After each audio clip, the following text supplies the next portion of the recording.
आगाज में हम खबर शामिल करेंगे कि इलेक्ट्रिक ने कराची वालों का जीना मुश्किल कर दिया है। बल्दिया मोहम्मद खान कॉलोनी में 5 दिन से बिजली बंद है। शहरी एहतजाज पर निकल आए हैं। टायर जलाकर नॉर्दर्न बाईपास को बंद कर दिया है। अपडेट कर रहे हैं कि इलेक्ट्रिक ने कराची वालों का जीना मुश्किल कर दिया। मजीद जान लेते हैं नुमाइंदा बोल न्यूज़ खुर्रम गुजार से। जी खुर्रम गुजार, आगाह कीजिएगा।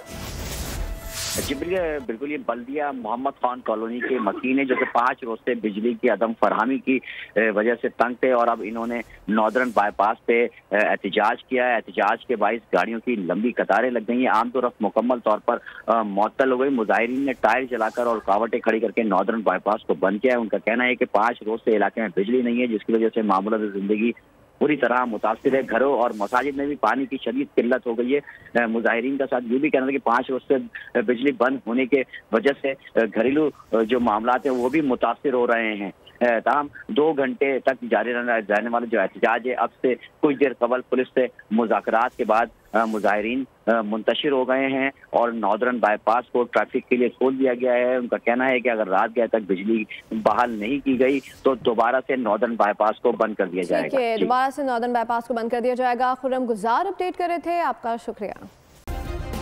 सब्सक्राइब करें और बेल दबाएं ताकि कोई खबर रह न जाए।